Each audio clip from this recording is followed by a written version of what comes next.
Ok, muy buenas noches a todos y a todas. Este es el último evento de Citacine, Centro de Investigación en Teoría de Análisis Cinematográfico de la Universidad Autónoma de la Ciudad de México de este semestre 2022-1. Y es una charla extraordinaria que vamos a tener en torno a un tema que nos parece muy interesante. Eh, Ustedes saben, este es un centro dedicado al estudio sobre cine y donde en los últimos, pues prácticamente 2 años, los años de la pandemia, un poquito más porque esto empezó en 2019, comenzamos a interesarnos por la interacción entre la crítica y la investigación. Entonces hicimos un coloquio en el que también estuvo Magali Olivera y desde allí no hemos soltado el tema de una u otra forma. Entonces, personalmente y como grupo también, yo coordino este grupo. Nos hemos estado haciendo preguntas y hemos estado haciendo seminarios al respecto. Entonces, nos interesa mucho eso, sobre todo por la relación que hay entre la crítica y la investigación y porque sentimos que tenemos cierta responsabilidad también en la formación de los públicos, aunque no tengamos esa relación tan directa como los críticos y las críticas, ¿no? Que sí se comunican directamente con ellos. Nosotros en realidad abordamos temas y problemas de manera, pues quizá más profunda, pero menos personal o menos pública o menos comercial, ¿no? Entonces, esta sesión va a ser precisamente titulada Adiós a Hollywood en busca de públicos alternativos al mainstream. Y bueno, va a ser coordinada por Priscila Sotelo, ella va a ser nuestra moderadora. Entonces, pues vamos a dar pie para que no se nos vaya el tiempo, porque este tema prácticamente es de muchos años de conversación. Sí. Entonces, Bueno, buenas tardes a todas y a todos. Como dijo Oliver, yo estaré moderando y pues procederé a introducir justo a quienes estarán llevando esta charla, que son Magali y Oliver. Magali Olivera es editora y crítica cinematográfica. Desde 2017 es editora de Ambulante, donde forma parte del Comité Juvenil de Programación. A la par, es editora en los festivales de cine independiente, Cinema Queer México y el Festival de Cine de Barrio, donde también forma parte del comité de programación. En años previos ha colaborado con Docs MX y en el Festival de Cine de Los Cabos y el Festival Internacional de Cine de la UNAM. Fue ganadora del octavo concurso de crítica cinematográfica de la FICUNAM y finalista del segundo concurso de crítica cinematográfica del Festival Internacional de Cine de Los Cabos. Cursó los talleres de crítica cinematográfica de la Escuela de Crítica de Valparaíso, Chile, del FICUNAM y del Festival Internacional de Cine de Guanajuato como invitada especial, y además recibió asesorías de escritura personalizada en el Festival Internacional de Cine de Los Cabos, y en 2020 impartió un taller de crítica cinematográfica para el Festival Internacional de Cine y Estudios de Género Imperfecto de Tijuana. Actualmente ella escribe una columna quincenal sobre cine en el Economista y ha publicado en medios como Icónica, Correspondencias, Cine Garage, Filmin Latino, Mi Valedor, Código, Punto de Partida y Tierra Adentro, entre otros. Por otra parte, tenemos a Oliver Escobar. Él es profesor e investigador en la Universidad Autónoma de la Ciudad de México. Es licenciado en comunicación, maestro en psicoanálisis y doctor en filosofía. Sus temas de interés han sido el eros antiguo, la ética en el psicoanálisis freudo-lacaniano y la estética crítica en el modernismo político de segunda generación. Ha publicado diversos artículos, tanto en libros como en revistas, sobre investigación cinematográfica, siendo los más recientes Psicoanálisis Cine, Centro Narciso y Eco, la tragedia del análisis y la crítica cinematográfica, El Club de la Pelea o Cómo pasar de padecer de sí mismo a padecer de sí mismo. Asimismo, actualmente está preparando un artículo sobre la función educativa de la crítica y la investigación cinematográfica. para ser publicado en un libro colectivo sobre el tema y está por doctorarse en estudios cinematográficos con una tesis sobre la estética crítica de Michael Haneke. Es coordinador además del Centro de Investigación en Teoría y Análisis Cinematográfico de la Universidad Autónoma de la Ciudad de México, así como del Centro Lacaniano de Investigación en Psicoanálisis en la misma institución. Y bueno, dicho esto, me gustaría invitarles a ambos que pues tratemos de ser lo más precisos y claros y breves en las preguntas que tenemos en la agenda para poder abordar pues todos los temas que están en el guión y dejar un espacio al final para los oyentes que hagan preguntas y haya este espacio de preguntas y respuestas. Va. Y dicho esto, pues vamos por la primera pregunta que dirijo, podemos empezar.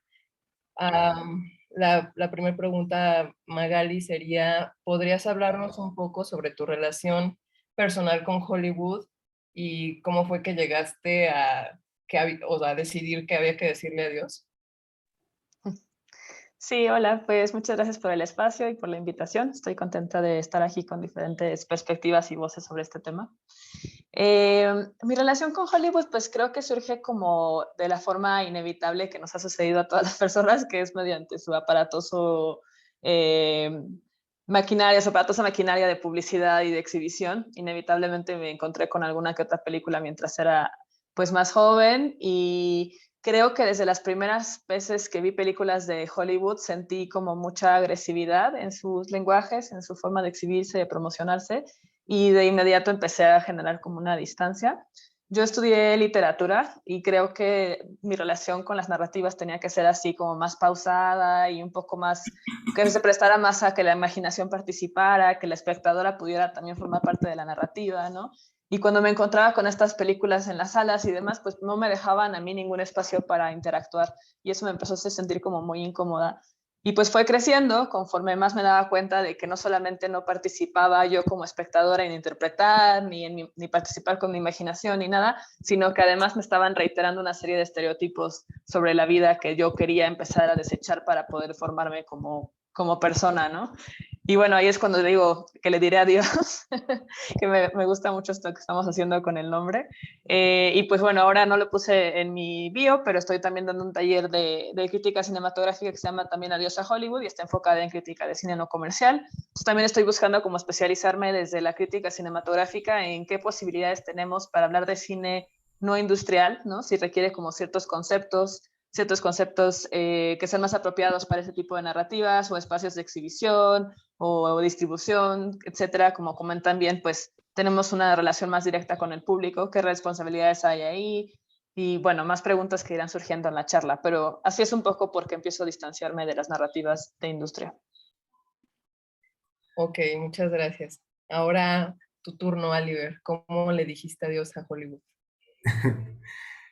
Bueno, en realidad la historia, creo que para todos los que vivimos, no solo en México, sino en el mundo, es casi la misma, ¿no? Desde niños tenemos a Hollywood como nuestra fuente principal, y los primeros recuerdos del cine pues son de Hollywood, a menos de que seas de padres beatniks o padres de hippies o de padres no sé qué, que te puedan haber llevado a otro tipo de cines, pero en realidad el asunto es que comencé así, no había otro cine, digamos, ese era el cine que había en las salas donde se proyectaba, y creo que fue hasta como los que serán 18 años cuando comencé a conocer otro tipo de cine, pero es curioso porque era cine hollywoodense, pero era cine hollywoodense diferente. Este que le llaman algunos teóricos el del Renacimiento o del Nuevo Hollywood, o que Berliner le llama el Hollywood incoherente, que fue este cine que por la coyuntura histórica, social, cultural en Estados Unidos, se pudo incorporar a través de cineastas que habían estudiado en escuelas de cine y que habían visto cine asiático, cine europeo. Entonces, estos que les llaman los movie brats, ¿no? Me refiero a Lucas, Coppola, Spielberg. Eh, y creo que a partir de allí empecé a darme cuenta, por ejemplo, con Taxi Driver, que había otra manera de representar los mismos problemas, ¿no? Una manera más introspectiva, más subjetiva. Y de alguna forma eso, digamos, coincido con Magali, porque sí, también son búsquedas que se van haciendo o encuentros que se van haciendo, ¿no?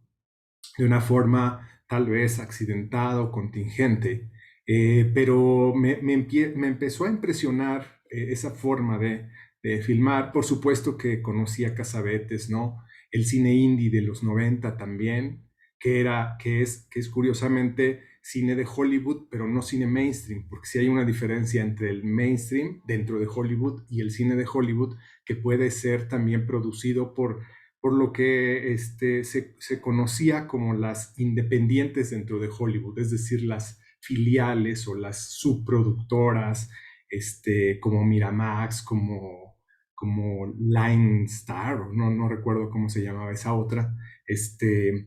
Y sí, o sea, empecé a ver ese tipo de cine y era diferente, ¿no?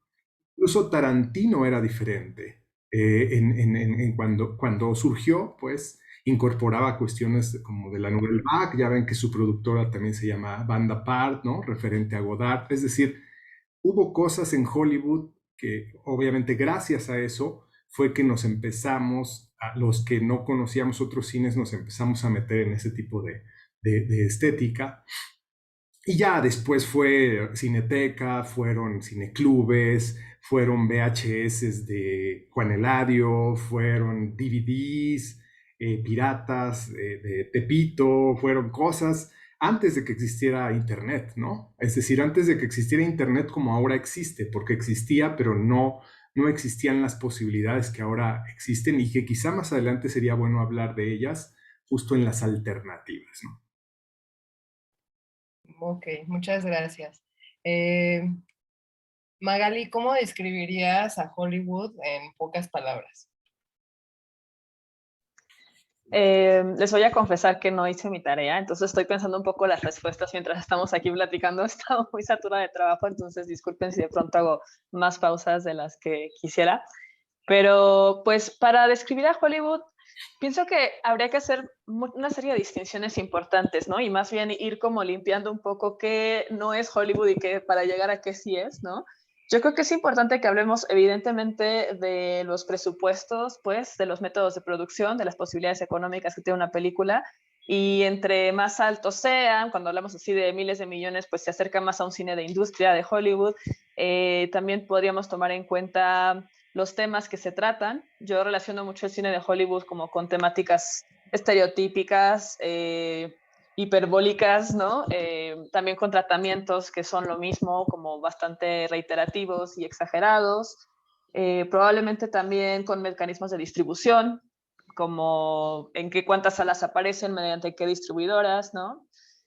Porque como menciona ahorita Liber, también es que hay cine dentro de la industria que es muy valioso, ¿no? ¿Y cómo hacemos la distinción de cuál es este cine de Hollywood específicamente el que estamos diciéndole adiós, ¿no?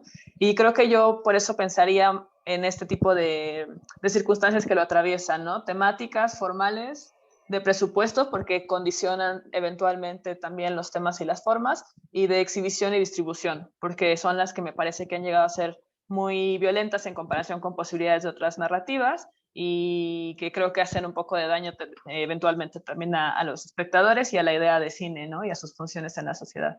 Entonces, por ahí creo que lo pensaría. Ok, ¿qué hay de ti, Oliver? ¿Cómo lo describirías? Uy, bueno, más bien En yo pocas pensaría, palabras. no, yo creo que mencionaría una serie de conceptos que para mí son representativos, para que sean pocas palabras y no me suelte con un rollo de esos. Yo diría que Hollywood es continuidad intensificada, sin duda. Hollywood es emoción, Hollywood es música, música alta, estridente.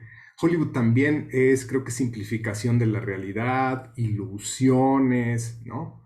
Es por supuesto, un cine muy con narrativas muy lineales, con causalidad, Y es un cine de contento barato. Puedo romper el orden un segundo solamente porque algo que no pensé, pero que son muy pocas palabras y muy acertadas, es cine como entretenimiento, ¿no? En el sentido de Guy Debord, etcétera, que seguramente también estaremos mencionando eventualmente, pero eso, cine como entretenimiento de masas. Sí, y yo no hablé tampoco de distracción, pero sí, es un cine muy distractor. Ok. Bueno, está muy interesante esto. A ver, vamos con la que sigue. Que, bueno, como Magali no hizo su tarea, me parece que primero se la voy a hacer a Oliver para que tú tengas tiempo de ir pensando tu respuesta y así somos más eficientes con el tiempo. ¿Qué te gusta y qué no te gusta de Hollywood? Bueno, la verdad es que diría que actualmente no me gusta nada. O sea, me gustaba mucho cuando era niño. No me gusta nada, pero si me fuerzas a decir que me gusta, o sea, eh, creo que una cosa que me gusta es que me haya permitido acercarme al cine. Y sobre todo que haya permitido que grandes cineastas de la talla de Orson Welles, por ejemplo, pudieran haber sido vistos en México, ¿no? Porque por supuesto que Hollywood tiene grandes cineastas, ¿no? Incluso hoy tiene grandes cineastas como Terrence Malick, por ejemplo. Entonces, me parece importante reconocerle eso, ¿no? Que me dio la oportunidad de conocerlos. Y también me parece que hay unas cosas que son buenas, el problema es cómo se utilizan, ¿no? La maestría técnica, por ejemplo, con la que se filman algunas de sus películas, la calidad de la imagen, las técnicas o las tecnologías más bien del sonido, ¿no? Porque yo soy muy audiófilo, entonces me gusta mucho eso de los cines en casa o el teatro o el 5.1, DTS, etcétera. Eso es muy impresionante, pero lo que no me gusta justo es para qué lo usa. Muy bien. Sí, Magali. me gusta ese final porque justo sí creo que parte Ujú. de lo que me gusta y resulta atractivo del cine de Hollywood termina siendo algo que también me desagrada por el tipo de uso que se le da, ¿no? O sea, pienso en qué me gusta, pues me gustan sus aportaciones a nivel tecnológico, su innovación en lenguajes, en exhibición, esta capacidad, por ejemplo, con el sonido, pero incluso, o sea, pienso, por ejemplo, cuando el sonido empezó a introducirse mucho por Hollywood, obviamente, y que había estos detractores que decían que ya el cine no comunicaba con las imágenes, y entonces estaba como perdiendo parte de su esencia, ¿no? No me quiero ir hasta ese punto, ¿no? O sea, estos avances que Hollywood ha ido permitiendo pues promover e introducir en la industria pueden llegar a ser muy positivos, pero también creo que el uso termina siendo incómodo porque es justo para explotar las emociones, los sentimientos, para exacerbar ideas que ya quedaban claras desde hace bastante tiempo en la narrativa, etcétera, ¿no? Entonces, lo que sí me gusta de Hollywood es que te permite, honestamente, entretenerte mucho. Es un cine del que es muy difícil escapar a nivel narrativo, es que es absorbente, ¿no? Lo que no me gusta es eso mismo, cuando se utiliza como se utiliza, porque entonces se vuelve, pues, casi propaganda, bueno, no casi, propaganda, ¿no? De una serie de valores que además responden a intereses del capitalismo, de intereses del sueño americano, etcétera, que pues nos hacen sentir después bastante como decir, dislocados con nuestra realidad, ¿no? Y creo que ese es uno de los problemas más grandes que tiene también el consumo de cine de industria. Y ok, muy, muy amor-odio esta relación. A ver, vámonos con la que sigue, que sería que cuál es la relación de la crítica con Hollywood, que esta sí va para ti, Magali. Cuéntanos. Pues aunque no haya hecho mi tarea, pues es algo que pienso mucho, ¿no? Entonces, pues creo que sí, tenemos una responsabilidad importante como críticos y críticas, porque efectivamente llegamos a más personas, no porque sea mejor o peor, simplemente por los mecanismos de distribución que utilizamos en redes sociales, la inmediatez con que estamos lanzando textos, saliendo del festival ya nos están entrevistando, cualquier cosa así que te permite acceder a públicos amplios de inmediato, ¿no? Entonces ahí nuestra responsabilidad es todavía más grande porque podemos decidir qué promover y qué no, y a partir de qué valores, ¿no? Y creo que también tenemos como que tomar en cuenta que el cine de industria muchas veces ya trae toda una maquinaria publicitaria detrás ya va a recibir muchísima difusión porque van a hacer fiestas de las distribuidoras y van a invitar a los críticos y las críticas y les van a mandar sus regalos a sus casas y ya van a tener las premiaciones aseguradas, o sea, ya tienen todo esto asegurado, ¿no? ¿Por qué nosotros como críticas querríamos seguir participando en eso si podemos dar un pequeño espacio a esto otro que no necesariamente cuenta con los mismos mecanismos, ¿no? Creo que ahí está nuestra responsabilidad y tenemos por eso que mirar más allá de Hollywood. Y también es muy importante que entendamos cómo hablamos de estas películas, pues, y esa es la intención del taller que estoy dando ahorita, ¿no? O sea, no podemos hablar de cine con los mismos conceptos y la misma apreciación cuando estamos ante una película de industria, sus narrativas y posibilidades, que ante una, digamos, no comercial, que probablemente se hizo con otro tipo de equipo, hablando desde a nivel técnico, las cámaras, los movimientos que eso te permite, etcétera, como también a nivel de tema, ¿no? O sea, las intenciones detrás, la relación de quién hizo la película con el tema que está retratando, quién comisionó la película y para qué, dónde se está distribuyendo. Es que todas esas son cosas que tenemos que tomar en cuenta al hacer crítica y que no siempre hacemos, porque entra otro punto importante que hay que confesar y reconocer, que es que trabajamos muchas veces para los medios, ¿no? Para los festivales. Entonces, ya nos dicen de qué hablar y casi que ya nos dicen cómo hablar, porque sabemos que tenemos que hablar bien de estas películas, ¿no? Y como críticos y críticas creo que tenemos que preservar una mirada más analítica que incluso dentro de estos espacios propagandísticos pueda proponer una lectura profunda, ¿no? Y ahí es como complicado, pero creo que que no tenemos que perderlo de vista, pues, ¿no? Sí, justo como en tu caso me llama la atención, esa era como mi pregunta de cómo, si al final de cuentas estás escribiendo en nombre de un medio o para un medio, cómo mantenerte crítica, ¿no? Porque me imagino que obviamente muchas veces pues hay ciertas limitantes, entonces, No, como, ¿qué sí. toca? Hay muchas limitantes y eso pues creo que no vale la pena negarlo. Y en mi opinión, o lo que creo que sería importante sería que nuestros análisis sean bueno, nuestras críticas sean lo más profundas posibles dentro del contexto en el que se están haciendo. Porque no solamente es la presión de para quién las haces y obviamente la predisposición de tu apreciación a partir de eso, sino también la prisa, ¿no? Es que muchas veces te piden el texto para ese mismo día y asumen que eres experta en un tema y al día siguiente ya en otro y pasaste de desapariciones forzadas a feminismo en los 60 y tienes que escribir estas películas así, ¿no? Entonces creo que lo mejor sería que fuéramos como honestas con eso e intentáramos dar como un texto que sabemos que vimos lo mejor que pudimos dentro de ese contexto. Es decir, no hacer algo en 10 minutos y decir, bueno, esto es lo que puedo hacer, sino intentar, ok, ¿qué conozco de este tema? ¿Qué referencias puedo traer? ¿Cómo puedo profundizar dentro de este marco que ya estoy? ¿Y cómo puedo ser crítica siendo argumentativa? O sea, tampoco es que no podamos decir lo que pensamos, lo que pasa es que nos da miedo explorarlo, siento, ¿no? Porque estamos haciendo más textos como al servicio de la propaganda, la publicidad, que realmente críticos. Y ese es un mal que veo en general en la crítica, del que yo también tengo que salir, de trabajar, ¿no? Y que tenemos que empezar a entender que nuestra labor no es publicitar, sino comprender, ampliar, profundizar en lo que la película está proponiendo, ¿no? Ok, muchas gracias. En tu caso, Oliver, ¿cuál es la relación de la investigación con Hollywood?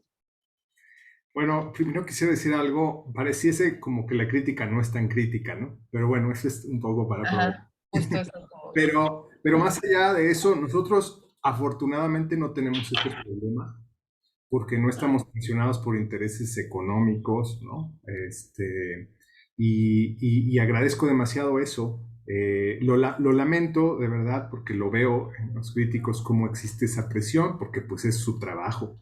Entonces la estructura misma es la que a veces les empuja o les obliga. En nuestro caso, como no existe eso, me parece todavía más preocupante, porque los colegas, digamos, los investigadores, pues eligen películas, eligen temas y demás, y su criterio, pues es realmente muy apolítico, diría, ¿no? O sea, fluye demasiado la academia, no solo con las películas, sino también con los teóricos norteamericanos, ¿no? Hay teóricos norteamericanos de la importancia, por ejemplo, de David Barwell, que en realidad pues son personas acomodadas que no tienen ninguna postura crítica frente al mainstream. Eh, eh, Y digo ninguna, a lo mejor exagerando, porque sí tienen escritos donde analizan, pero en realidad no se erigen como representantes de una crítica al status quo del país donde viven. Entonces, esos investigadores son los que nos educan a nosotros y son los que nosotros utilizamos en nuestra propia formación. Pero además, también las películas que nosotros elegimos son elegidas por lo que decía, por la maestría, por la artisticidad, por etcétera, pero no por su calidad o congruencia crítica, política, ¿no? Creo que por una parte es porque los investigadores quizá no somos, no estamos politizados en ese sentido marxista o en este sentido crítico, no necesariamente marxista, pero sí del orden de los modos de representación, ¿no? Como hablaba Magali hace un rato, ¿no? O de coloniales, o no sé, de distintas líneas. Me parece que no hay demasiada conciencia al respecto. Y me parece que también hay como una especie de desinterés por eso. O sea, hay más interés como por las cuestiones teóricas, estéticas, narrativas, etcétera, que por la congruencia que pueda tener un cineasta, aunque sea un genio para la puesta en escena o tenga un estilo impresionante, ¿no? Y entonces la relación con Hollywood en realidad no es de oposición, no es de crítica, es de utilizarlo como objeto de análisis. Este, y creo que pues, eso para mí es preocupante, ¿no? Para mí ese es un problema que existe en la academia, sobre todo viviendo en México, porque quizás si viviéramos en Finlandia o algún lado así, pues no habría tanto ruido, no haría tanto ruido Estados Unidos. Pero en México sí creo que debería de ser un foco rojo, debería de ser algo importante, y no necesariamente al grado de ser antiamericanistas, pero me parece que sí debería de haber mayor interés por otro tipo de cines cuando trabajamos nuestras tesis, nuestros artículos, etc.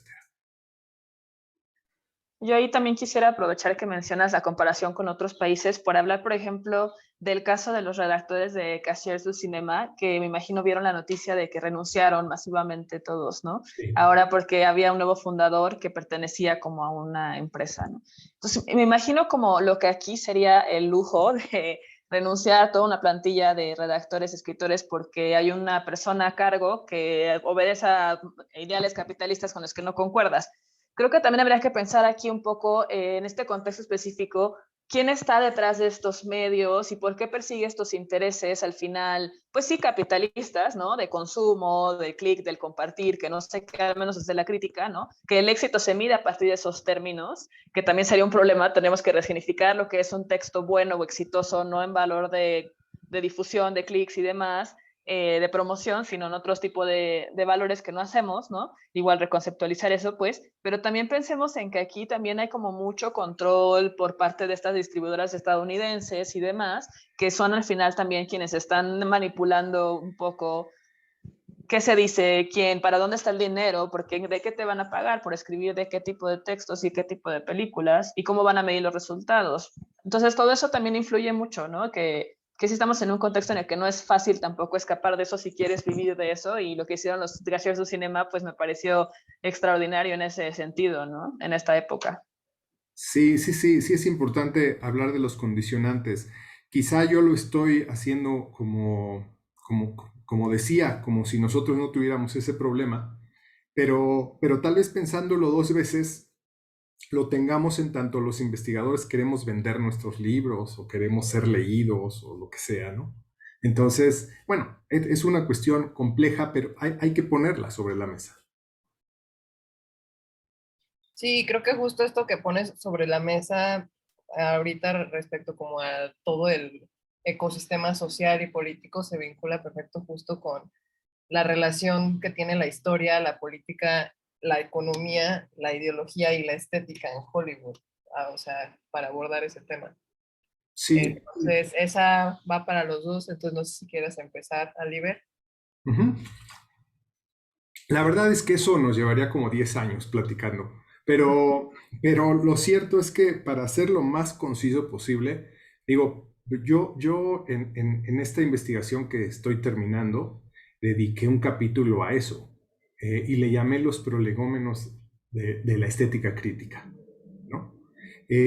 Porque me parecía que había una serie de conceptos que estaban allí presentes y que se tienen que saber, se tienen que conocer, se tienen que leer como para entender muy bien por qué hay que decirle adiós a Hollywood. Entonces, estos conceptos que dices, a mí me parece que lo primero que habría que entender es que si hay un nudo gordiano entre la economía, la estética y la política. O sea, no podemos pensarlas separadas. Las separamos cuando hacemos análisis, pero en realidad en Hollywood, pensando en Hollywood, están pegadas. Es decir, hay una articulación en ellas que creo que hace que sea prácticamente imposible escapar a la ideología. Ya hablamos un poquito, ¿no?, de los condicionantes económicos. Luego está la cuestión geopolítica o está la situación política entre los países y está la historia de Hollywood, ¿no? De cómo desde el primer cuarto del siglo XX fue y anduvo, vamos a decir, colonizando con sus películas Europa y el mundo, ¿no? La Segunda Guerra Mundial, el debilitamiento de las industrias europeas, el fortalecimiento de Hollywood, la invasión de Alemania, y bueno, insisto, tendríamos que dedicarle muchísimo tiempo a puntualizar, pero lo que me parece más importante de todo esto es que la gente no lo sabe. O sea, lo habrán escuchado, tendrán alguna idea, pero no sabe todas y cada uno de los movimientos que hizo Hollywood en cada país para introducirse. Cosas que son ilícitas muchas veces, ¿no? Que nosotros conocemos acá en América y en México, por ejemplo, cuando subsidiaba, digamos, sus paramilitares con venta de armas o con venta de drogas o lo que sea, algo similar hacía Hollywood. Tan es así que le llamaron el pequeño departamento de Estado porque tenía conexión directa con Washington, ¿no? Esto no es una teoría conspiratoria ni nada, o sea, hay libros sobre eso, hay estudios sobre eso, hay varios autores que lo han documentado, ¿no? Entonces, creo que sí hay allí una serie de elementos y de hechos que la gente no conoce y como no los conoce, le da un poco lo mismo Hollywood, ¿no? Cuando los conoces, me parece que te da un poco de asco y además de eso, te molesta porque finalmente su industria, por más que sea compleja y por más que haya nacido como un negocio, porque también hay que decirlo, o sea, no fue un experimento del Pentágono, no.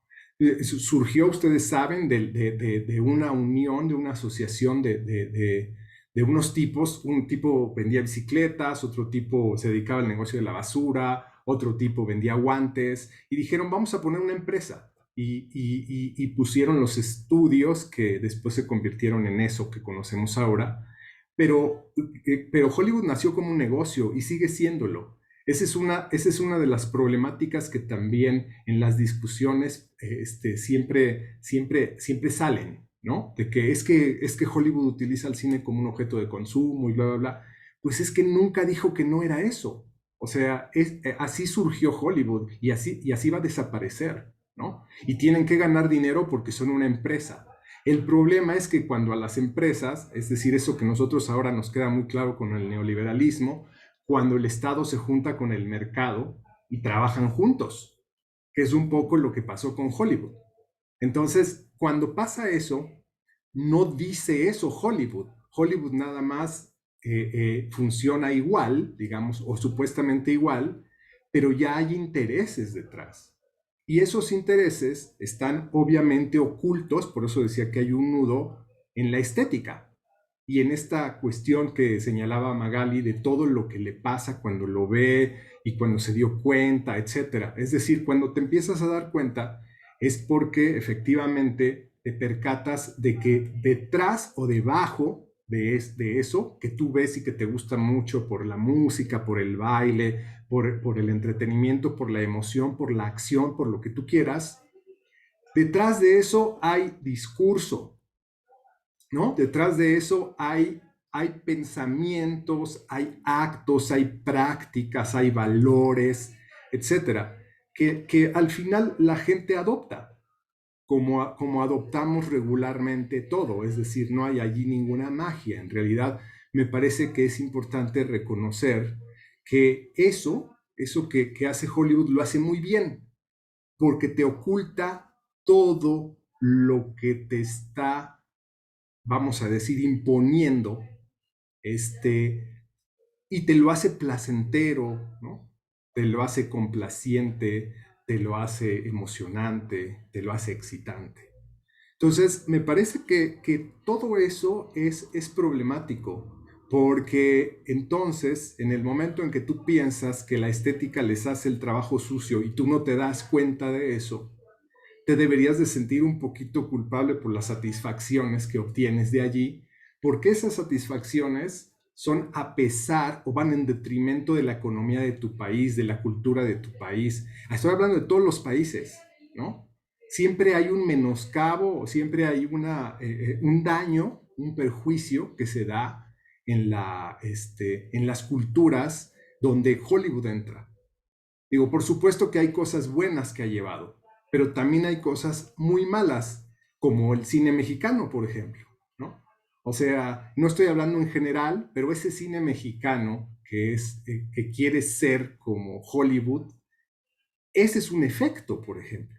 La gente se queja de esas cosas, pero no sabe o no se da cuenta o no se percata que solo siendo reacios a consumir Hollywood es que no le vamos a dar dinero, porque aparte hay que recordar que Hollywood saca dinero, extrae dinero de todo el mundo cuando vemos sus películas. Ese dinero no se queda aquí. Entonces, creo que son cuestiones que están allí y pienso que la gente debería de conocerlas. Sí, es que en verdad son cosas como tan graves que no se conocen para nada, ¿no? Obviamente sabemos por qué no se conocen, ¿no? O sea, no creo que no hay ningún interés de la industria porque nada de esta información sea como demasiado pública y creo que ahí también entraría nuestra labor, ¿no? De promover y difundir más estas cosas que han sucedido para entender que no es nada inocuo esto que parece como un entretenimiento o ligero del domingo. O sea, en realidad es algo mucho más peligroso que eso a nivel ideológico, político, económico, social, ¿no? Cultural, de identidad, etcétera, ¿no? Digo, mencionaste tantas cosas que no sabría ni por dónde comenzar, pero, por ejemplo, me pasa mucho que cuando me pongo en esta postura de porque de adiós a Hollywood, la gente siempre me responde, es que Hollywood, las películas de Hollywood son negocio y son entretenidas y son divertidas y ya parece que por eso tenemos como que darles ese lugar y perdonarles todos los otros posibles daños, ¿no? Y no sería tan difícil si no acapararan tanto del espacio de exhibición, si no manobrearan tanto con nuestras ideologías, si no fueran tan herederas directas de la mentalidad estadounidense, de su propaganda, de su forma de vida, de sus ideales, ¿no? Si fuera un entretenimiento que está ahí coexistiendo con las otras ideologías y posibilidades, ok, yo decidí no entrar a esa película y tú sí está bien, pero por la forma en que se presenta y domina el mercado, es que tenemos que ser todavía más críticos con eso y señalarlo, porque no existe esta alternativa. Incluso los públicos están ya diseñados para el consumo o sea, de las narrativas tipo hollywoodenses, estas estructuras, ¿no? Y entonces, ¿qué pasa? Que ven una película mexicana no hecha a ese modelo y dicen, qué aburrido, qué lento, no entiendo nada, ¿no? O sea, etcétera. Y entonces nuestros ojos ya están condicionados a esto y los daños son muy graves. O sea, además de todo el contexto político, económico que mencionas que tendríamos que realmente nombrar todo el tiempo, ¿no? Pero también a nivel de espectadores tiene unos efectos negativos que no son tan inocentes como prefiero entretenerme que ponerme a pensar en el cine. También ha cambiado por completo nuestra mirada y nuestra identidad como realizadores y nuestro consumo de arte también, ¿no? es bastante grave que, pues, que estemos buscando los estereotipos e ideales de, sí, de Estados Unidos, ¿no? En lo que nosotros podríamos estar produciendo y haciendo. Incluso nuestra forma de contar nuestra historia está hecha para su consumo. Pienso en las narrativas sobre el narcotráfico, por ejemplo, ¿no? Etcétera. Entonces sí, pues es bastante más delicado de lo que parece cuando la gente te dice que simplemente es entretenido o ligero, pues es una cosa que nos debería dar mucha vergüenza, como aceptar que nos sentamos y nos la pasamos bien y pagamos por ver este lavado de cerebro, ¿no? Y que además salimos a defender porque creemos que vale la pena. Es que estamos participando por completo en lo que ellos quieren, ¿no? Que suena medio paranoide, pero bueno, en verdad que sí es más grave de lo que parece.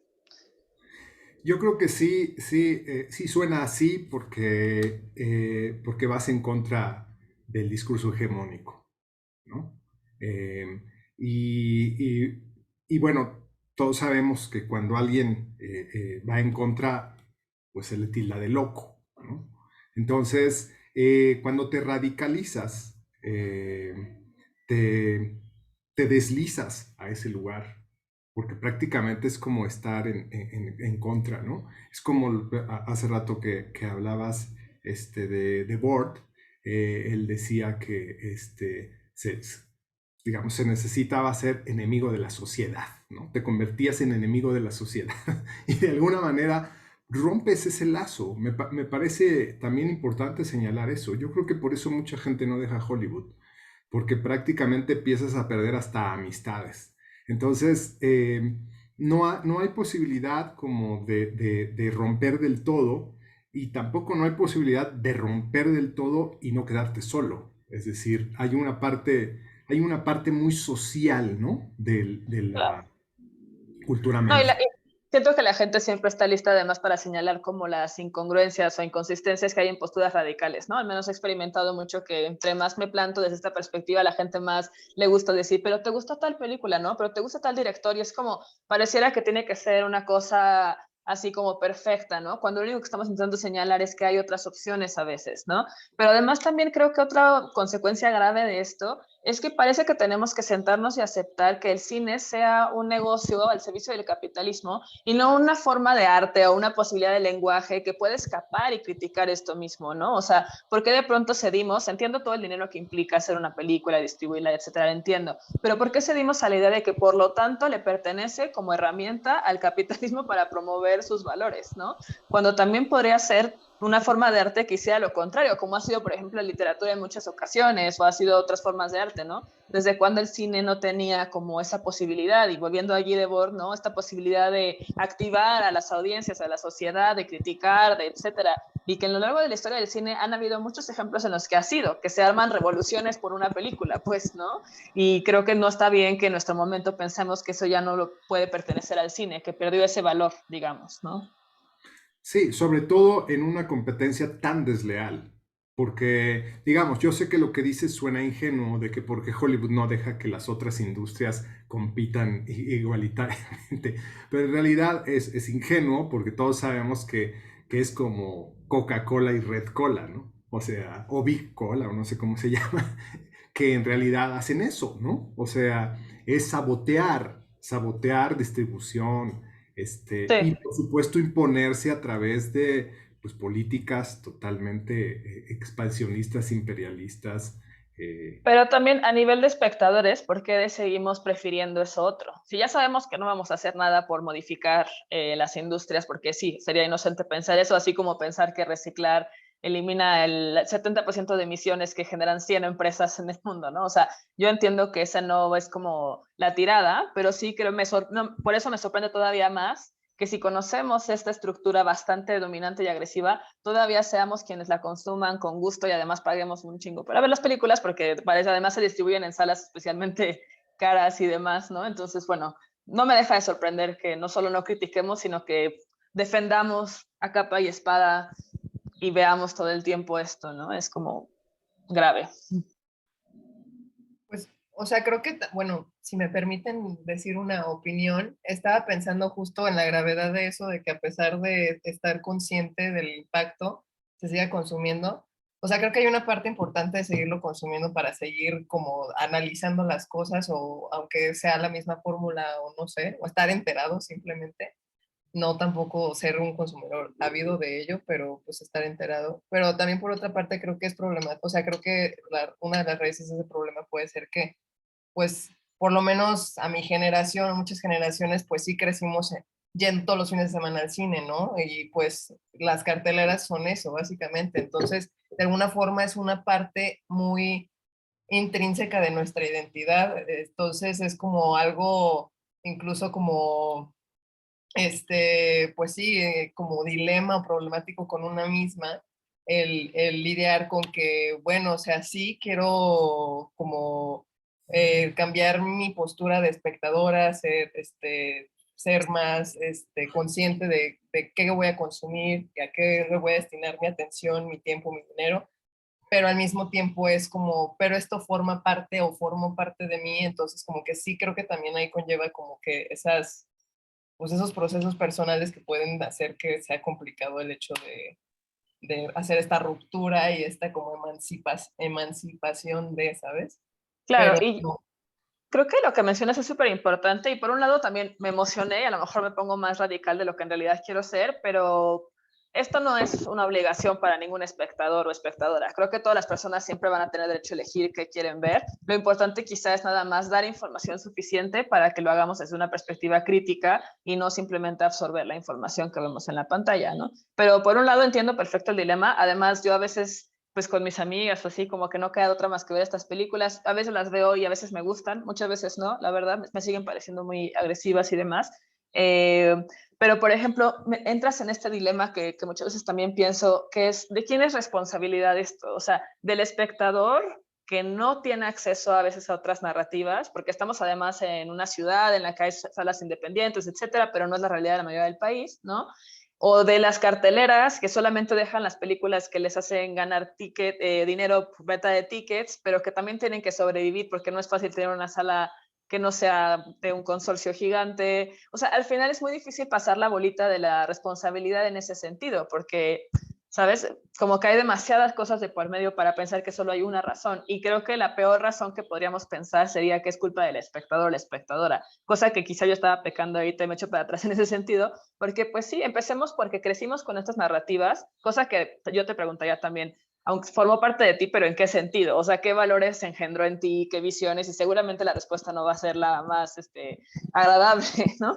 Pero bueno, más allá de eso, pues también pensar en que si no accedimos a otras narrativas, si eso ven las personas que conocemos, si eso vemos en cada esquina anunciado, si eso está en la cartelera con diferencia de 15 minutos cada función, pues no es fácil escapar. La responsabilidad no creo que sea 100% del espectador, pero también creo que cuando ya tenemos esta posibilidad de estar en esta ciudad con otras alternativas, con otros festivales, etcétera, sí podemos empezar a pensar en qué personalmente queremos consumir, ¿no? No es una imposición, pero cuestionarnos lo vale la pena y también pensar en a quién responsabilizar y cómo comenzar a ampliar las posibilidades de otro tipo de narrativas, porque es cierto que no existen, o sea, que no están allá afuera, que no son fáciles de ver ni siquiera en internet, pues, ¿no?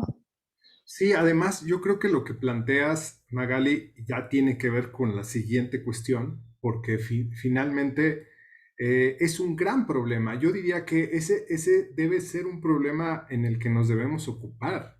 O sea, la formación de los públicos. O sea, cómo un crítico o un investigador, al darse cuenta de que no es responsabilidad solo de los públicos, puede contribuir para transformar esos públicos.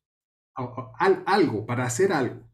Porque hace un rato decía que, sí, obviamente nosotros no somos Finlandia, pero no lo decía solo en ese sentido de la lejanía de Estados Unidos. Esas cuestiones son realmente muy relativas. Ahí está Chile, por ejemplo, ¿no? Chile está tan lejos y tan cerca de Estados Unidos. Entonces, creo que el problema es más bien cómo pensar ese complejo, porque finalmente una cosa que es clave y que a mí me parece fundamental siempre traer a colación cuando se discute sobre políticas públicas, espectador, gustos, preferencias, etcétera, es la educación en México.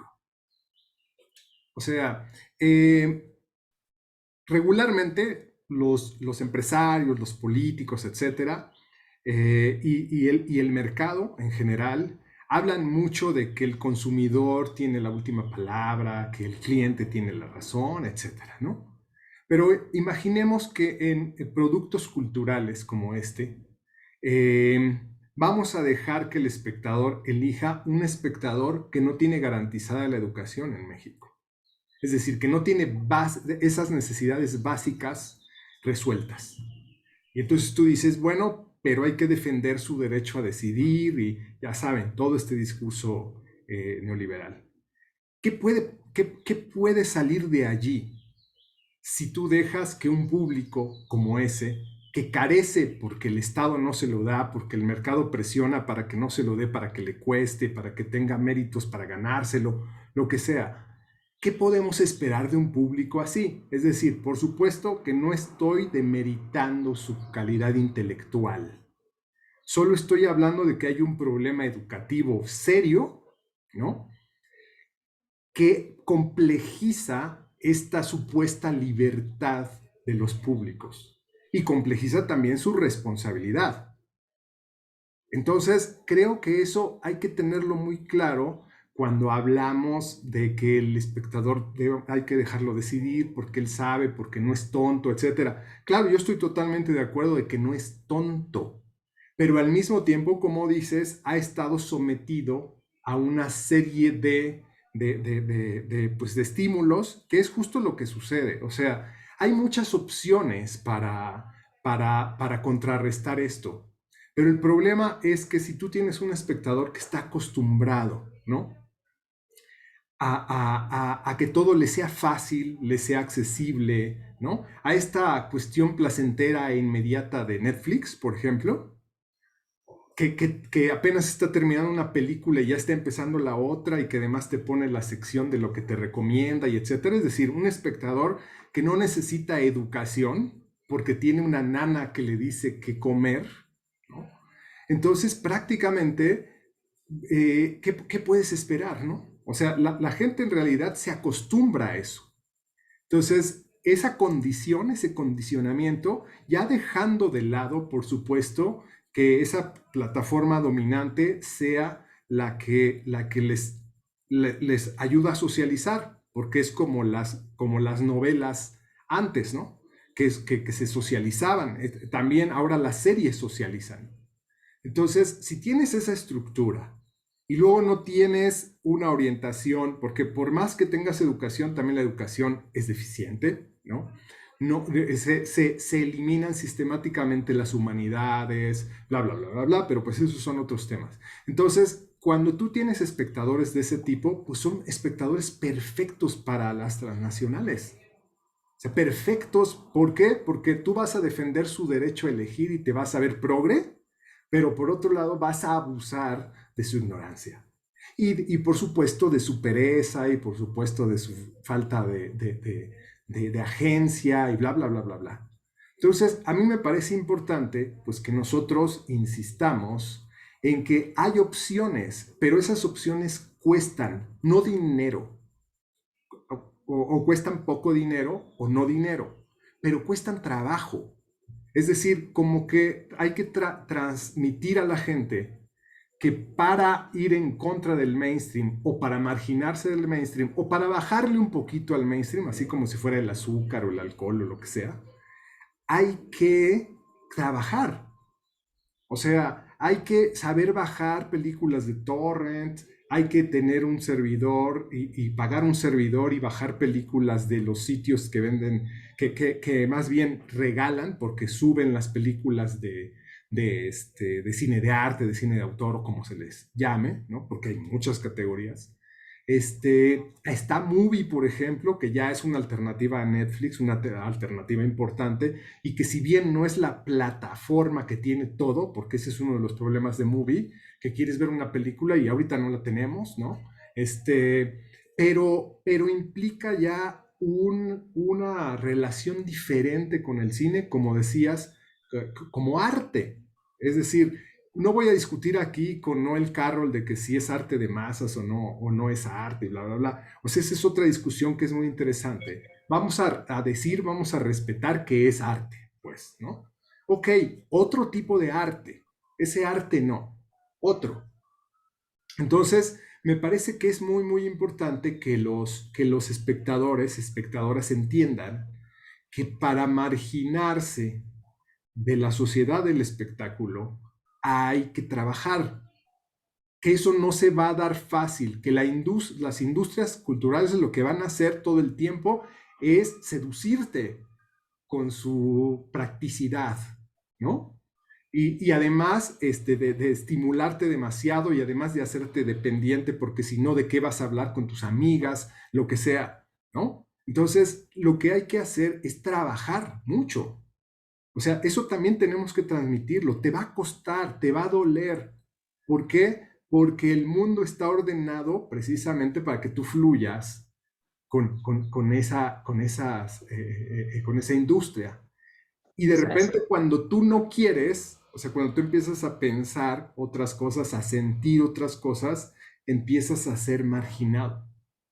y nada Entonces, más también a sumar un detalle que creo que no, también no solamente es trabajar a nivel de acceso, que sí va a ser torrentear y estar buscando links y por todos lados hacer lo que se pueda. Yo veo DVDs y compro DVDs de películas clásicas y funciona muy bien también. O sea, ahí como, es un trabajo en ese sentido, sí, y también un trabajo a nivel de, como de, como decir, reconfigurar la mirada, pues, ¿no? Dejar de concebir el cine como esto que llegas a tu casa y nada más quieres entretenerte un rato, sino pensar en que ver una película también es trabajar porque te va a sensibilizar con ciertos temas, te va a activar la imaginación, te va a hacer pensar, te va a incomodar, a lo mejor no te va a gustar, etcétera, y dejar de pensar que el cine nos debe el entretenimiento y nos debe el placer, ¿no? El cine es una forma de arte que también puede ser bastante desagradable en ese sentido del arte a veces, ¿no? Pero que por eso es valioso también, porque qué flojera que nos estén reiterando lo que ya sabemos a través de algoritmos o de estereotipos o demás, pues, ¿no?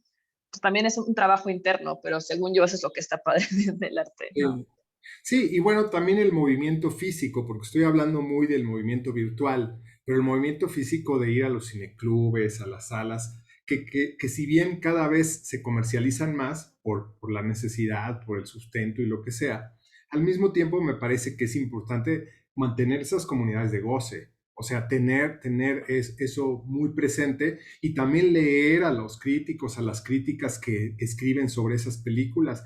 Es que de verdad es terrible que, digo, lo que estamos diciendo ya sé que es una obviedad, pero al mismo tiempo lo estamos exagerando, o sea, estamos haciendo como una presentación muy hiperbólica porque creo que es importante señalarlo, subrayarlo así de manera estridente, dado que parece que de repente lo tuviéramos como muy asimilado, ¿no?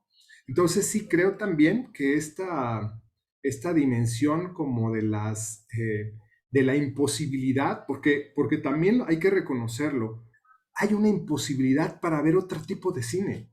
O sea, hay cierta imposibilidad para verlo. O sea, la gente no sabe cómo hacerse de esas condiciones de posibilidad para verlo porque no existen.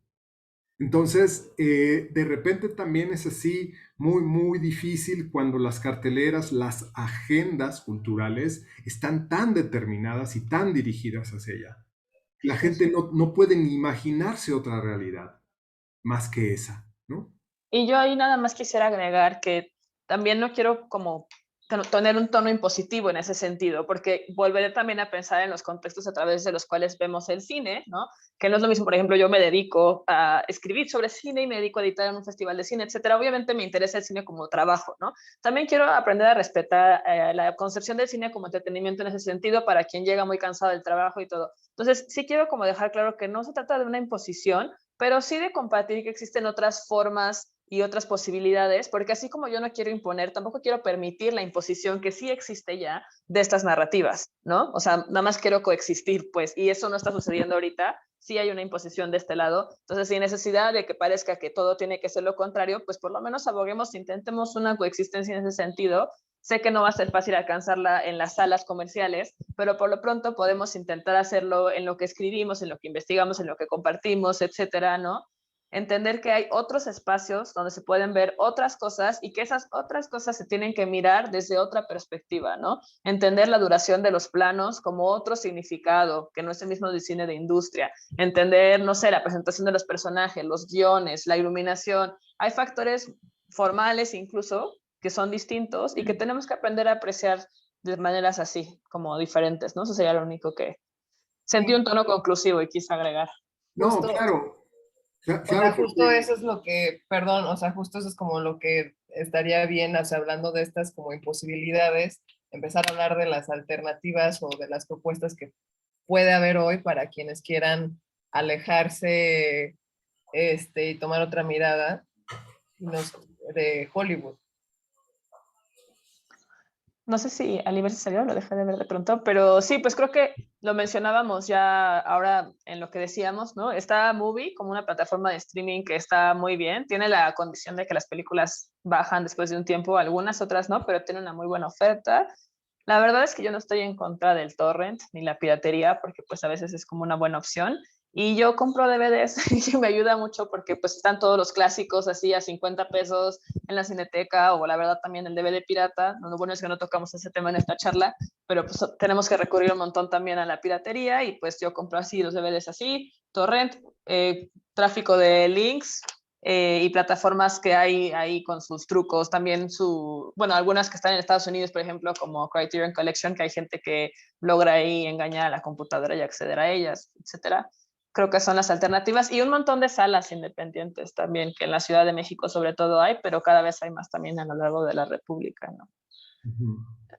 Sí, y creo que, digo, yo ya también dije algunas cosas, pero creo que es importante que las repitamos siempre y que cada que podamos hacer eso, inculquemos o transmitamos, no en ese sentido vertical, como dices, pero es que sabes también a veces cuando te enfrentas a un aparato tan grande, no queda más que gritar. O sea, creo que también es importante reconocer eso, ¿no? O sea, parece impositivo, parece que llegas a hacer la revolución o haces un corte, y creo que más bien es por la falta de recursos que hay, y porque te desesperas de que las cosas no vayan a cambiar. Entonces, yo estoy de acuerdo, no se trata de convertirse en otro amo, ¿no? Aunque también habría que matizar porque la imposición, digamos que sí se nota mucho cuando es crítica, no se nota nada cuando es crítica. Es decir, el mainstream parece que no te impone nada, parece que tú quieres eso, ¿no? O sea, te hace quererlo, pues. Entonces tú lo pides, tú lo pagas, etcétera. Pero cuando alguien te dice, oye, no lo veas, ¿por qué? ¿Por qué no lo voy a ver? ¿Por qué me quieres imponer? Entonces es Sí. una cosa compleja, ¿eh? Sí, es verdad que es muy engañoso porque si tú quieres hablar mal de unos directores de Marvel, por ejemplo, o así, se te echa encima todo el fan, ¿no? Pero si hablas mal de, no sé, cualquier director ahí o directora más independiente, pues como que es como mucho más difícil tener una postura en defensa de lo independiente que de lo mainstream. Eso es muy cierto. Y también es verdad que no es como que Hollywood esté pidiendo perdón y permiso por no respetar nuestras preferencias de consumo y de intereses temáticos y formales cuando nos imponen sus narrativas, ¿no? Entonces, sí entiendo que tenemos un derecho ahí legítimo de también querer llegar con más fuerza. Y no lo digo porque me apene la industria, etcétera. Solamente quiero pensar en todos los posibles espectadores que existen y sus motivos por los cuales terminan consumiendo ese tipo de narrativas. Quisiera conocer qué hay detrás de eso antes de imponer, digamos, ¿no? Pero estoy totalmente de acuerdo en que no me voy a tampoco reservar mucho cuando estoy pensando en la violencia con la que Hollywood se impone, ¿no? Eso es muy cierto. Ok, Sí, así es. sí, pues sí, definitivamente creo que es muy importante como justo hacer hincapié en esta idea o sea, como romper la ilusión de libertad que hay como espectador y más bien como justo tomarlo como un trabajo, porque no puede haber libertad si no se ejerce, o sea, uno no es libre si no ejerce su libertad, entonces creo que eso como espectadores pues hay que, pues sí, subrayarlo, ahora sí que ser estridentes como Hollywood, veneno mata veneno. Pero bueno, ya vamos a pasar a las preguntas. Por favor, quienes tengan dudas, vayan levantando su mano y les iremos dando la palabra conforme en orden de aparición para que puedan preguntar y y Magali y Ali me pueden replicar y demás.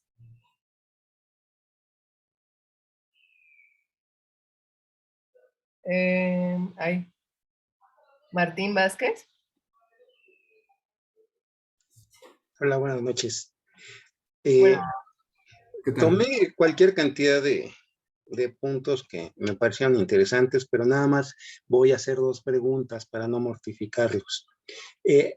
Una, mencionaba a Aliber, y bueno, la pregunta es abierta, por supuesto, a ustedes 3, pero cuando Aliber hablaba, y justamente ahorita al final lo mencionaron, de que era importante hablar de las posibilidades a nivel alternativo, o sea, qué alternativas tenemos o qué alternativas nos ofrece el Internet. Esa sería la primera. Ya lo empezaron a mencionar ahora al final. Y la otra, si nos podría sugerir, es específicamente para Aliber, bibliografía, justamente cuando hablaba de este proceso invasivo del pequeño departamento de Estado. Es algo que me llamó poderosamente la atención y que sí me interesa mucho porque pretendo aprender de cine. Ok. Bueno, ¿quieres dar alternativas, Magali, de estas que nos pregunta?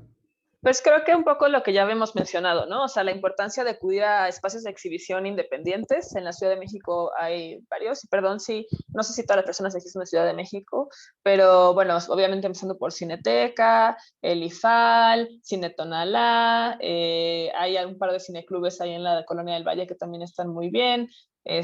Bueno, podría ser como una lista más en forma, igual la puedo hacer y se la comparto a Alibe para que se las comparta, etcétera, de espacios de exhibición con propuestas alternativas. También creo que en internet se vale piratear y bueno, Movie está muy bien en ese sentido y eso es lo mismo que les comentaba hace un momento. Yo compro también muchos DVDs y así.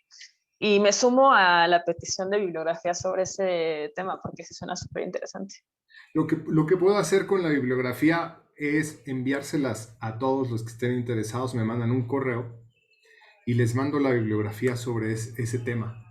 Les mando bibliografía sobre Hollywood. Toda esa bibliografía se puede bajar gratis, ¿no? Incluso allí, para no publicarlo aquí, que nos vayan a banear el video o por mencionar los sitios, eso, porque así sucede, todo eso se los paso por ahí, que dónde bajar los libros, dónde bajar las películas, etcétera, ¿no? Entonces... ¿Y todas tienen correo? O sea, para... Sí, claro. Pueden enviármelo a mi correo, o sea, mi correo personal me lo pueden enviar, que es aliberesco@gmail.com. Quisiera agregar algo que no sé por qué no dije, si me dedico a eso, pero también los festivales de cine son como muy buenas opciones para conocer narrativas no comerciales. FICUNAM, sobre todo, el de cine de la UNAM. Ambulante también tiene cosas interesantes. Hay unos festivales de cine de barrio, como que, bueno, el de Morelia. La mayoría de festivales creo que tienen propuestas muy valiosas también. Ok. Bueno, vamos con la siguiente persona, Edmundo. Aquí estoy, buenas noches. Saludos a todos. Mi pregunta va en el siguiente sentido. Acabamos de salir de una pandemia y no habían dado los datos de cómo había afectado eso a la industria cinematográfica nacional e incluso a los distribuidores. Me llama la atención que de las miles de salas que hay, bueno, la dispersión está concentrada en unos cuantos municipios, pero solo cerraron 100 salas aproximadamente. Eso me llama la atención de la expectativa que traen los distribuidores. Y segundo, ahora sí que cuando el destino nos alcance, nos alcanzó. La gente descubrió en todo lo que son las plataformas que por un costo casi semejante a una entrada puede tener muchas horas de productos cinematográficos. Y ahora, entre ellos está de Cinépolis, que incluso si uno entra tiene mucha película de festival gratuita. Entonces mi pregunta es la siguiente: a ojo de ustedes como expertos en este tema, ¿cuál creen que sea el futuro de la exhibición? Y si me permiten añadir, el futuro de la crítica, porque hay que replantearla desde esta dinámica y recordar que Fósforo, que era el seudónimo de Reyes y de Martín Luis Guzmán, fueron los primeros críticos de cine en forma que tuvo el séptimo arte, y cómo en México puede volver a surgir en este momento una nueva dinámica de interpretación de los productos y del arte cinematográfico. Gracias. Bueno, Magali. Sí, ok. Bueno, lo único que me parece aquí también valioso mencionar es que las salas, sobre todo las independientes, a veces sobreviven porque hacen de todo. O sea, son bar, restaurante, cafetería, hay shows de comedia. O sea, si ven, la mayoría de las salas independientes ofrecen, he visto una que ofrece un servicio donde puedes pedir matrimonio dentro de la sala y la rentas. O sea, las pobres hacen lo que pueden por sobrevivir. Entonces, pienso que su supervivencia a veces no es tanto un mérito del consumo y la exhibición de cine, sino de que se han sabido mover y transformar mucho para sobrevivir, me parece, ¿no? En muchos casos. Y en ese mismo sentido, respondiendo a la segunda pregunta del futuro de la exhibición, pues creo que también no podemos evitar tomar en cuenta la hibridación, ¿no? De tanto, o sea, de lo digital y lo presencial. Creo que todavía tenemos una necesidad por lo presencial y también lo digital pues se ha impuesto, se ha vuelto muy cómodo y accesible. Entonces, pues la hibridación en ese sentido, la crítica también debería aprender a hibridar y fluir un poco más con estos cambios que hay en los formatos, ¿no? Yo siento que un problema que hay a lo mejor es que nos queremos apegar a una como tradición formal que ya no necesariamente va a estar en línea con los tiempos de ahora. Y a mí me cuesta mucho trabajo decir esto porque no quisiera hacerlo, pero me pregunto si será momento de que hagamos cosas más profundas, valiosas en formatos como videos cortos y así. Me cuesta trabajo porque yo sí creo que se pierde mucha profundidad y calidad cuando no es un texto escrito, por lo que te exige el lenguaje al momento de una redacción, etcétera. Pero bueno, es como una visión personal que creo que va a terminar siendo mi maldición porque me va a terminar estancando probablemente, ¿no? Y hay que pensar en ese sentido, en ampliar las posibilidades formales y tratar de hacerlo de forma profunda, ¿no? Que el formato no signifique el sacrificio de la calidad del contenido, pues. Y también me gustaría mucho que pudiéramos exigirle más a los medios, en el sentido no de la investigación y la academia, que sé que es otra cosa mucho más profunda, pero que ya basta como del contenido del clickbait, que ya basta de lo inmediato, que no todo puede ser consumible, ¿no? Que también queremos tener acceso a textos profundos, de calidad, a investigaciones más complejas, etcétera, y que nos den tiempo para escribir y que nos permitan investigar y leer antes de tener que sacar algo porque para mañana es tarde, ¿no? Que podamos también defender un poco la importancia de ese tipo de escritura en los medios digitales sería importante. Eso que dices, Magali, es muy interesante porque imagínate, si los críticos no tienen tiempo, ¿cómo están los públicos? Porque los públicos les consideran expertas, ¿no? Entonces, si la experta dice, la verdad es que no tuve tiempo para escribirlo, me dieron 10 minutos y saqué esto. Y aquel que se considera ignorante, pues dice, esto es oro. Entonces, imaginemos el nivel formativo. Por eso insisto Claro. en que se debe reestructurar eso y yo sé que es muy difícil para ustedes, ¿no? Pero sí tendríamos que pensar en qué tenemos como derecho a exigir como lectores y consumidores de información también. O sea, que se nota cuando estos textos están hechos así, con prisa, que terminan siendo reseñas y que terminan siendo loas nada más publicitarias, ¿no? Y que sí nos damos cuenta de eso. Quiero pensar que sí nos damos cuenta en la mayoría de los casos y que más bien dejemos de pensar que eso es crítica y que demos más espacio a otro tipo de aproximaciones también, ¿no? A otro tipo, es que ni siquiera creo que haya como demasiadas revistas que todavía lo hagan, sí las hay, pero pues que podamos seguir generando ese tipo de espacios en expectativa de que el consumo también se pueda alinear a eso, porque entiendo que son sacrificios, harakiris ya hacer ese tipo de textos y hacer ese tipo de proyectos editoriales, pero pues esperar que sí, que todavía exista eso, que siga siendo importante, porque yo creo que sí lo es, no para una enorme mayoría, pero cuando algo que fue difícil fue valioso para una importante mayoría. Creo que no funciona así, no va a funcionar así, no importa, ¿no? Oye, ¿tú tienes el dato de cuánta gente lee crítica hoy? Eso es algo que me preguntaba cuando estaba justo elaborando este texto de la formación educativa, función educativa de la crítica y la investigación. Me Pues fíjate, Sí, sí, porque los libros que he leído, de los libros que he leído de, ponle 2 décadas para acá, todos son apocalípticos. O sí. sea, pero obviamente esa es bibliografía norteamericana, no mexicana. Pero bueno, no creo que sea tan diferente. Entonces, es como se ha, vamos a decirle, devaluado la función del crítico, porque ahora todos son críticos. Ahora todos tienen un canal de YouTube, etcétera, etcétera. Pero además, lo que hemos visto también últimamente es que los críticos ya no leen tanto, sino que ya hacen videos mejor.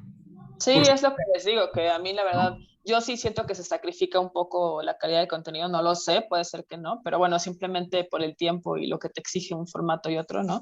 Pero bueno, eso es muy personal. Fíjate que también no sabría darte un dato como tal, porque como dices, la definición de crítica creo que ya se ha permeado demasiado con los textos publicitarios, con las reseñas.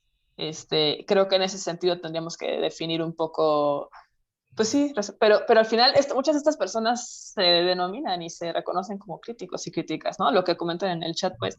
Entonces, sería ahí valioso más bien empezar por hacer una distinción entre qué medios sí publican crítica y entonces pensar en cuántos lectores y lectoras tienen y cuáles siguen haciendo otro tipo de textos más publicitarios y cuántos lectores y lectoras tienen, porque creo que ahí nos va a abrumar un poco probablemente la diferencia, ¿no? Me imagino.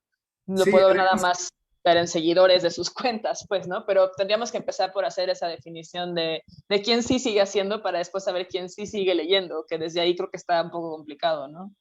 además me parece que sí hay suficiente terminología porque claro que hay diferencia entre reseña. Yo, por ejemplo, distingo entre crítica comercial y crítica intelectual. Entonces, a mí me sirve como para pensar esa distinción de quien dice acá que esos no son críticos.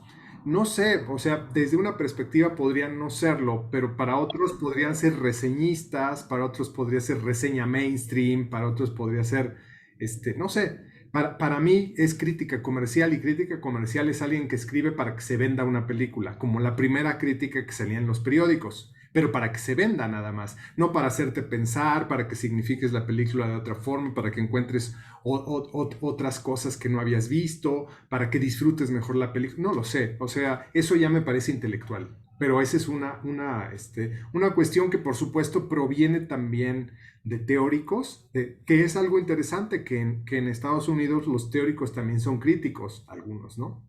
Y eso es algo que no veo mucho acá. No, y también creo que a lo largo de la historia de la crítica hubo muchos realizadores que eran críticos, o sea, como que la crítica no estaba tan aislada de la labor cinematográfica como está ahora, ¿no? Y yo creo que sí está la crítica muy cooptada por las intenciones publicitarias, ¿no? Hasta por la forma en que te invitan a los eventos, las intenciones que hay detrás de eso, pues uno sabe que está un poco al servicio de la promoción de una película.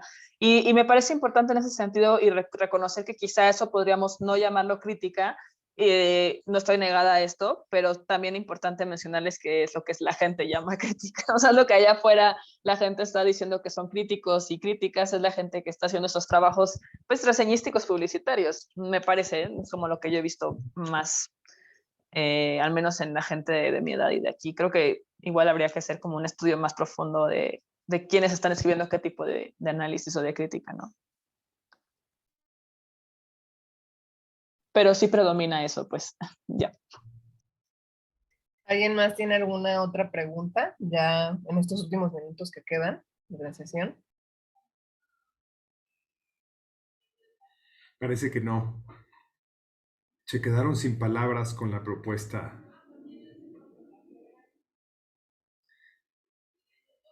Pues sí, Eh, que sí creemos que es generacional, está en el chat.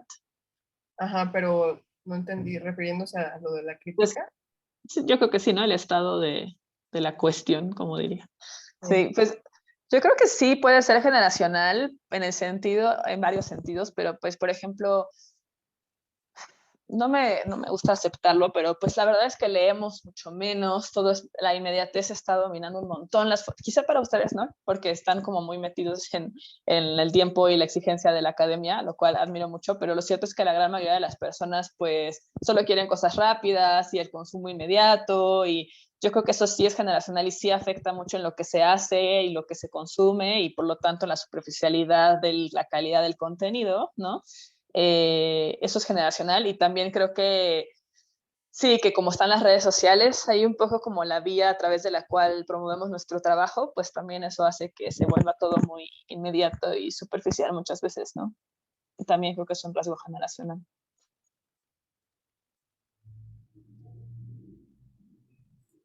No, Hay no hay otra nada. pregunta en el chat, pero me parece que Martina tiene alzada su mano desde hace rato. Entonces, Martín. ¿Quieres comentar algo?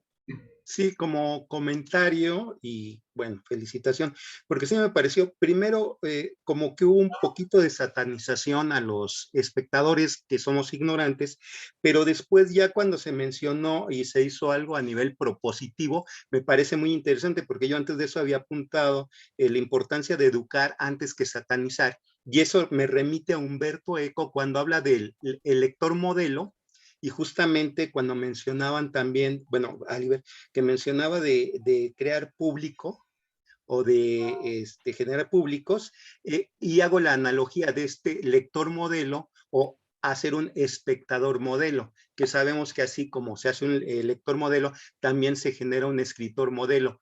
Pero básicamente a partir de esta propuesta, del hecho de ser propositivo, y también de esto que mencionan de lo generacional, me remite también a Byung-Chul Han, no sé si lo han leído, pero me parece muy interesante también porque también considero que va directamente en esta cuestión de la, de la rapidez, de que ya no nos damos ese tiempo para dilucidar, ni siquiera para contemplar, que es mucho de lo que nos haría falta para tener este aspecto intelectual, porque también había apuntado esto de que cuando dicen que es Hollywood, pues yo lo veo sí como entretenimiento, pero porque es muy espectacular, o sea, es entretenimiento, espectacularidad y superproducción, porque finalmente es una empresa que sabe que tiene que invertir, y hago la analogía con el teatro, que muchas veces dices, hay producciones que son de 2 pesos, pero hay mucho talento. Y en contraparte, que no se da en Hollywood, porque veo que sí hay mucho talento de pronto en las superproducciones, pero en el teatro regreso, y que muchas veces son producciones de 2 pesos, pero tienen grandes talentos. Y en cambio las producciones en las que no hay talento, nada más hay estrellas, ahí sí son superproducciones. Entonces es hacer un producto comercial si no es un producto intelectual. No sé si aportó algo. Bueno, es que el Star System así funciona, ¿eh? Es decir, las personas tienen un valor, incluso le dan plusvalía a las películas, ¿no? Entonces, ese es un sistema que así funciona. En Hollywood ellos lo crearon y tan tiene éxito que hasta se replica en Europa, ¿no?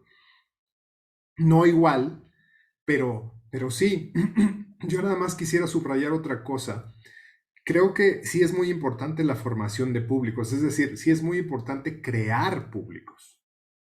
Pero como decía hace un rato, tienes toda la industria encima.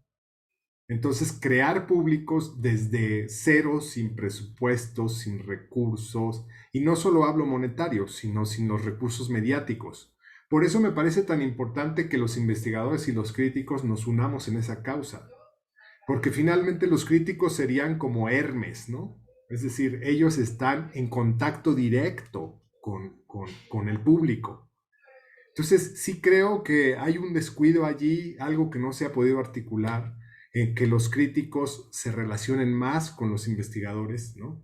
Como para poder construir esos puentes que establezcan al mismo tiempo condiciones de posibilidad para nuevos públicos. Que insisto, es algo muy chiquito en comparación con lo que tiene Netflix, por ejemplo. Sin embargo, es lo único que podemos hacer. O sea, no podemos hacer otra cosa. Entonces, si no hacemos ni lo único que podemos hacer, eso sí me parece un problema. Bueno, ya por último hay un comentario de Walter en el chat que pregunta en dónde o cómo categoriza, dónde colocarían esas películas Nomadland, Coda o Parásito, todas que ganaron Oscar a Mejor Película. Ahí me gustaría también saber qué piensan ustedes, pero yo no sé si podría tener como un nombre que las catalogue en sí, porque cada una de estas son como muy diferentes, de distintos países, diferentes formas, etcétera. Pero lo que sí, por ejemplo, en el caso de Parásitos, me pareció muy llamativo que se disfrazó un poco de película independiente simplemente porque no estaba en inglés o algo así, pero al final también tenía una producción cara, un diseño de arte súper lujoso, etcétera. Si ven así como la producción de Parasite, pues fue grande, ¿no? Llegar a los Óscares nunca es, sino es a través de dinero, de fiestas gigantes, de distribuciones y deals con productores, o sea, es el negocio, ¿no? Del cine de industria. Entonces, por ejemplo, con Parasite yo tuve varias peleas en su momento con gente que decía, no, que por fin Hollywood, que la industria está mirando al cine independiente y por fin hay narrativas desafiantes. Y yo decía, es que es súper engañoso. O sea, es una película de industria que no está en inglés y que no por eso ya es no comercial, digamos, ¿no? O sea, creo que ese tipo de películas son las más peligrosas porque son las que nos hacen pensar que estamos viendo narrativas independientes o diferentes y solamente suelen ser bastante similares, pero a lo mejor jugaron a la inclusión y no, eso no es suficiente, me parece, ¿no?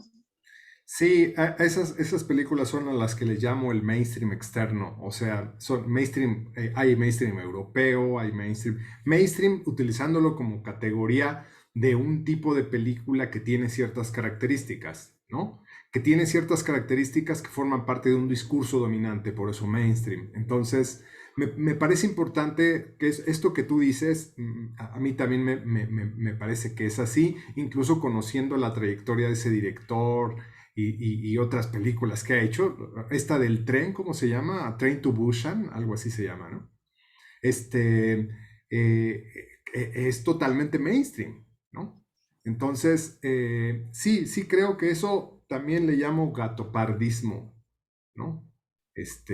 Porque finalmente eso es lo que sucede, ¿no? Tú piensas que ya cambió y festejas cuando en realidad lo único que está haciendo es reificando, pero además te sirve como válvula de escape para que no cambie nada, ¿no?